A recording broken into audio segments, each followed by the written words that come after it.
शुरुआत में हमें एक टेररिस्ट ग्रुप दिखाया जाता है। इस टेररिस्ट ग्रुप ने कुछ बच्चों को किडनैप कर रखा था। इस ग्रुप के लीडर होते हैं मिस्टर चोई और डॉक्टर बेक। इस टेररिस्ट के ग्रुप से एक 7 साल की बच्ची बचकर वहां से भाग निकलती है। ये लोग उस बच्ची का बड़ी ही बुरी तरीके से पीछा करने लगते हैं। वो बच्ची काफी ज्यादा जख्मी थी और उन लोगों को लग रहा था कि वो ज्यादा दूर तक नहीं जा पाएगी, लेकिन बहुत बड़ी टीम मिलकर भी उस बच्ची को नहीं पकड़ पाती। उन लोगों का अंदाजा गलत निकलता है और वो बच्ची अभी भी जिंदा थी। वो एक फार्म के बाहर जाकर बेहोश हो जाती है। ऐसी क्या खासियत थी इस बच्ची में जो इतनी बड़ी टीम इसको मिलकर पकड़ना चाहती थी, ये हमें मूवी में आगे पता चलेगा। जिस फार्म के बाहर जाकर वो बच्ची बेहोश हुई थी, उस फार्म के मालिक मिस्टर गो उसे देख लेते हैं। वो उसे उठाकर अपने घर ले आते हैं। वो काफी ज्यादा परेशान थे कि इतनी छोटी सी बच्ची काफी ज्यादा जख्मी थी, उसका बचना काफी मुश्किल था। लेकिन जब अगली सुबह डॉक्टर उसे देखने के लिए आते हैं तो डॉक्टर मिस्टर गो को बताते हैं कि वो लड़की बिल्कुल ठीक है, उसकी चोट ज्यादा सीरियस नहीं है और वो काफी जल्दी ही ठीक हो जाएगी। ये बात सुनकर मिस्टर गो और मिसेस गो काफी ज्यादा चौंकते हैं, क्योंकि मिस्टर गो को जब वो बच्ची बेहोश पड़ी हुई मिली थी तो उसकी कंडीशन काफी ज्यादा खराब थी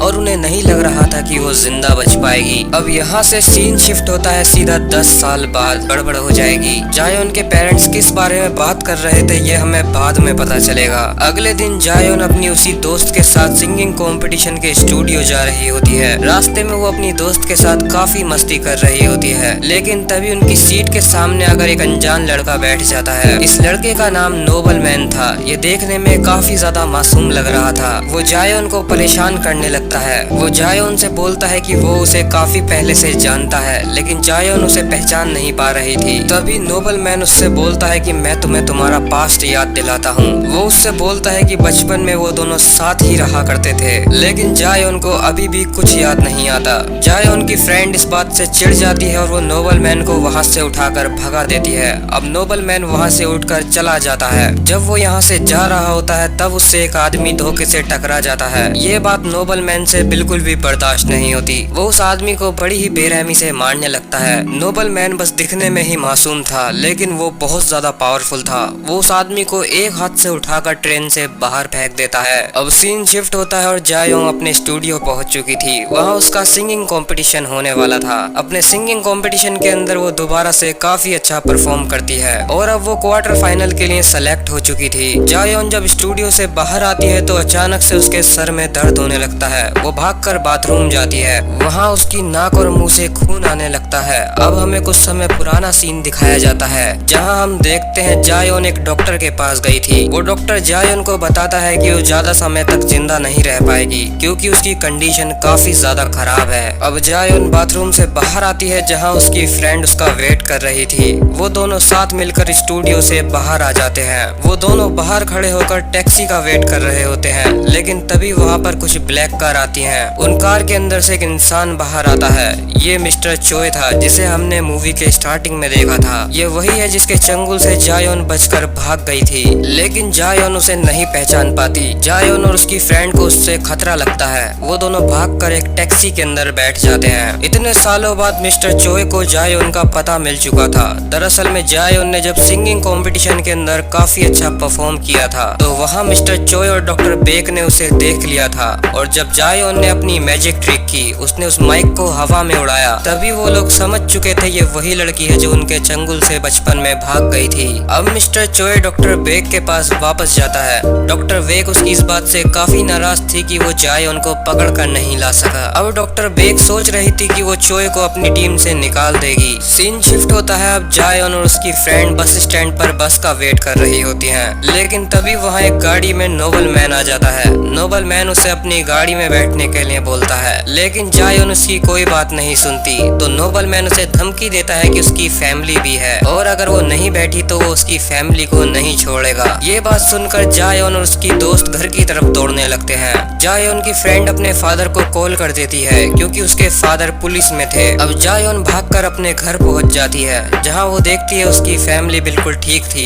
और वहां पर जायोन की फ्रेंड के फादर भी पहुंच चुके थे। इस हमें 10 साल बाद का सीन दिखाया जाता है। यहाँ हम एक लड़की को देखते हैं जिसका नाम जायून होता है। जायून काफी ज्यादा शरारती लड़की थी। वो एक दुकान से बिना बताए वहाँ की बोरियां चुरा लेती है और उन बोरियों को चुरा कर वहाँ से चली जाती है। जायून का नेचर काफी ज्यादा फनी था। वो काफी ज्यादा शरारती लड़की थी। जायोन इतनी शरारती थी कि वो कम उम्र में ही बिना ड्राइविंग लाइसेंस के ड्राइविंग करती है। वो अपनी गाड़ी को लेकर जंगलों के बीच एक फार्म हाउस पर पहुंचती है, जहां हम मिस्टर गो को देख सकते हैं। अब मिस्टर गो को देखने के बाद हमें यहाँ पता चलता है ये वही लड़की है जो मिस्टर गो को 10 साल पहले मिली थी। मिस्टर गो ने उसको अडॉप्ट कर लिया था और उसका नाम जायोन रख दिया। जायोन मिस्टर गो और मिसेस गो से अपने रियल पेरेंट्स की तरह ही प्यार करती थी। वो उनका काफी ख्याल रखा करती थी। जायोन काफी शरारती थी, लेकिन फिर भी वो अपने फादर की फार्म में काफी मदद कराया करती थी। वो अपनी मॉम मिसेस गो का भी काफी ख्याल रखा करती थी, क्योंकि मिसेस गो को अल्जाइमर नाम की एक डिजीज थी। इस बीमारी के अंदर इंसान पुरानी बातों को भूलने लगता है, उसे कुछ भी बात याद नहीं आती। आसान भाषा में वो पागल होने लगता है। लेकिन इन लोगों की फाइनेंशियल कंडीशन इतनी अच्छी नहीं थी कि वो मिसेस गो का एक अच्छे डॉक्टर से इलाज करा सकें। साथ ही में जायोन को भी माइग्रेन के दौरे पड़ा करते थे। अक्सर उसे अपनी 10 साल पुरानी बातें याद आया करती थी। उन बातों को सोचकर उसका सर फटने लगता था और उसे माइग्रेन का दौरा पड़ने लगता था।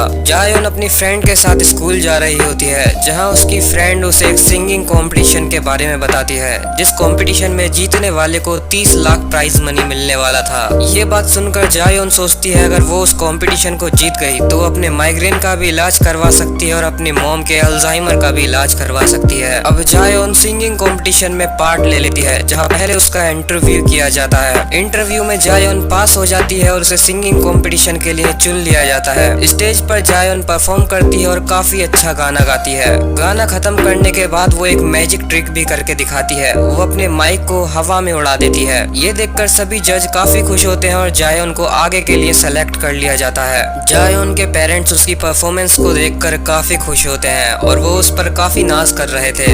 लेकिन जब वो उसकी लास्ट में मैजिक ट्रिक देखते हैं जिसमें उसने एक माइक को उड़ा दिया था, ये बात देखकर वो काफी ज्यादा हैरान हो जाते हैं। तभी जायोन की मॉम उससे बोलती है अगर तुम दुनिया के सामने अपनी शक्तियों को दिखाने लगोगी तो। घटना के बाद से जायोन काफी ज्यादा डर चुकी थी, इसीलिए उसकी फ्रेंड डिसाइड करती है कि वो आज रात उसी के पास सोएगी। जब सब लोग सो रहे होते हैं तो रात में जायोन को दोबारा से माइग्रेन के दौरे पड़ते हैं। तभी जायोन की फ्रेंड उठकर वॉशरूम जाने लगती है। कुछ देर बाद जायोन को बाहर से कुछ आवाजें आती हैं। वो उठकर जब बाहर जाती है तो उसे एक आदमी गन पॉइंट पर ले लेता है। उसके घर के अंदर रात में मिस्टर चोय और उसके आदमी घुस चुके थे। उन लोगों ने उसकी फैमिली को भी बंदी बनाया हुआ था और उसकी फ्रेंड को भी चाकू की नोक पर रखा हुआ था। मिस्टर चोय जायोंग से बोलते हैं अगर वो उनके साथ नहीं गई तो वो सब लोगों को मार डालेंगे। लेकिन तभी अचानक से जायोन को दोबारा से माइग्रेन का दौरा पड़ने लगता है, लेकिन इस बार वो बिल्कुल चेंज हो चुकी थी। वो हंसकर उन सभी लोगों को एक ही बार में मार डालती है। वो उन लोगों के हाथ से गन छीनती है और इतनी आसानी से सभी को मार डालती है जैसे उसे लड़ाई का काफी एक्सपीरियंस हो। वो लोग उसके ऊपर हमला करते हैं लेकिन उसे बिल्कुल भी असर नहीं हो रहा था। वो पूरी तरीके से चेंज हो चुकी थी। तभी इतने में वहाँ नोबल मैन और एक लड़की पहुँच जाते हैं। नोबल मैन जायोंग से बोलता है कि तुम अलग हो और ये बात मैंने तुम्हें समझाने की कोशिश की थी, लेकिन अब जायोन दोबारा से सब कुछ भूल जाती है। उसे समझ नहीं आ रहा था कि उसने इतने सारे लोगों को कैसे मार डाला। नोबल मैन उसे बताता है उसके पास सुपर नेचुरल पावर्स हैं और उसे मारना इतना आसान नहीं है। लेकिन जायोन को अपनी सुपर नेचुरल पावर्स के बारे में कुछ भी नहीं पता था और अभी भी उसे अपने पास्ट का कुछ भी याद नहीं था। नोबल मैन उससे बोलता है अगर जायोन उनके साथ जाने को नहीं मानेगी तो वो उसकी फैमिली को मार डालेंगे, और अगर वो उनके साथ जाने के लिए मान जाती है तो उसकी पुरानी याददाश्त भी वापस आ जाएगी और वो लोग उसे बता देंगे कि उसके पास सुपर नेचुरल पावर्स कहाँ से आई। जायोन अपनी फैमिली की खातिर मान जाती है और वो उन लोगों के साथ कार में बैठकर वहाँ से चली जाती है। वो लोग उसे एक काफी पुरानी लैब में लेकर जाते हैं। वहाँ उसका सामना होता है डॉक्टर बेक से। डॉक्टर बेक उसे देखकर काफी खुश होती है और वो उससे बोलती है कि आखिरकार मैंने तुम्हें पकड़ लिया। डॉक्टर बेक जायोंग को एक सील्ड रूम के अंदर बंद कर देती है और बाहर से वो उस पर नजर रखे हुई थी। जायोन को एक स्पेशल चेयर के ऊपर बैठा दिया जाता है। तभी वहाँ एक डॉक्टर आता है और जायोन की गर्दन पर एक इंजेक्शन इंजेक्ट करता है। डॉक्टर बेक जायोंग से बताती है इस इंजेक्शन के लगते ही तुम्हें सब कुछ याद आ जाएगा और इस इंजेक्शन के लगने की वजह से ही तुम जिंदा रह पाओगी। अगर ये इंजेक्शन की डोज तुम्हें नहीं मिली तो तुम मर जाओगी। डॉक्टर बेक ने ऐसा इसलिए किया था ताकि वो उसकी पावर्स का यूज कर सके और वो ऐसी पावरफुल आर्मी बनाकर काफी सारे लोगों के ऊपर राज कर सके। लेकिन तभी हमें यहाँ सबसे बड़ा सच पता चलता है।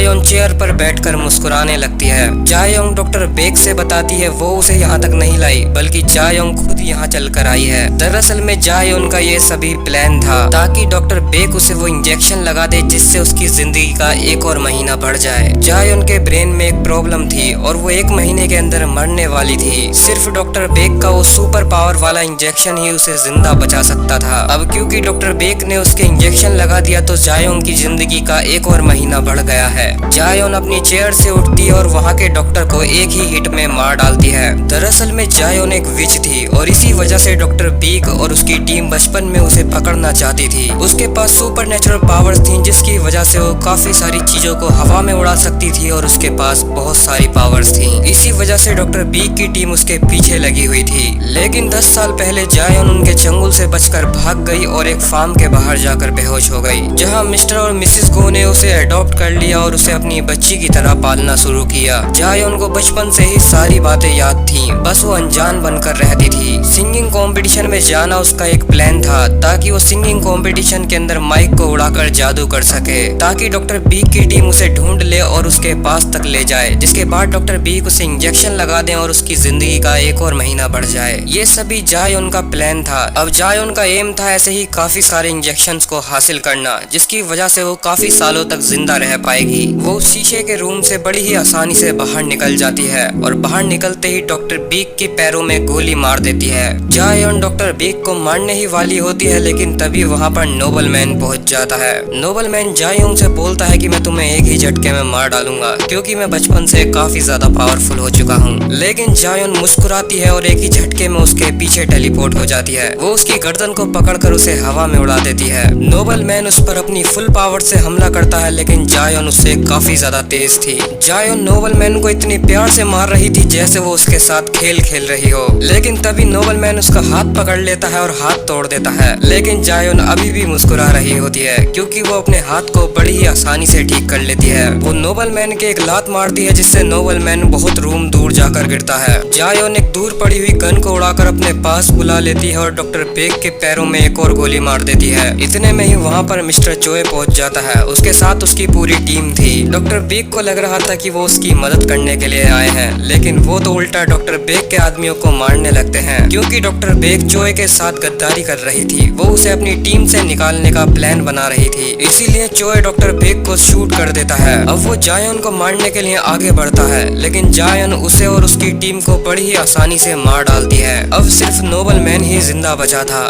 जायोन नोबल मैन को मारने से पहले उस लैब का नाम पूछती है जिस लैब के अंदर उसे ऐसे और भी इंजेक्शन मिलेंगे ताकि वो उन इंजेक्शंस के सहारे जिंदा रह सके। नोबल मैन उसे बता देता है और वो नोबल मैन को मार डालती है। जायोन के पास अभी भी एक इंजेक्शन बाकी था। वो अपनी फैमिली के पास वापस पहुंच जाती है जहां उसकी मदर हॉस्पिटल में थी। उसकी मदर मरने ही वाली होती है, लेकिन तभी वो अपनी डोज का इंजेक्शन अपनी मॉम के लगा देती है। दरअसल में वो इंजेक्शन किसी भी बीमारी को बड़ी ही आसानी से ठीक कर सकता था। यहाँ हमें एक और सच्चाई पता चलती है, मिस्टर गो को जायोन के बारे में शुरू से ही सब पता था। जिस रात वो उनके फार्म के बाहर उन्हें बेहोश पड़ी हुई मिली थी, वो उसी वक्त समझ गए थे कि ये एक बिच है, क्योंकि जायोन के उनके घर में आते ही उनके सारे एनिमल्स ने मरना शुरू कर दिया था। लेकिन फिर भी वो लोग जायोन से काफी प्यार करते हैं और उन्होंने उसकी पावर्स को हमेशा सबसे छुपा कर रखा। ये बात सुनकर वो दोनों इमोशनल हो जाते हैं। लेकिन अब जायोन उस लैब को ढूंढने के लिए जा रही थी जहां उसे ऐसे और भी इंजेक्शन मिलेंगे। सीन शिफ्ट होता है और अब हमें 3 महीने बाद का सीन दिखाया जाता है। जायोन उस लैब में पहुंच जाती है जहां उसे डॉक्टर बेक की हमशक्ल बहन मिलती है। जायोन उसे धमकाने लगती है जिस वजह से वो डर कर उसे काफी सारे इंजेक्शंस दे देती है। इन इंजेक्शंस की मदद से जायोन काफी महीनों तक जिंदा रह सकती है। इतने में ही वहाँ पर एक और लड़की की एंट्री होती है। इस लड़की को भी देखकर हम समझ सकते हैं कि ये भी एक विच है। लेकिन जायोन उससे बोलती है अगर तुमने मुझे हाथ भी लगाने की कोशिश की तो मैं तुम्हारी गर्दन उड़ा दूंगी। इसी के साथ यहीं पर ये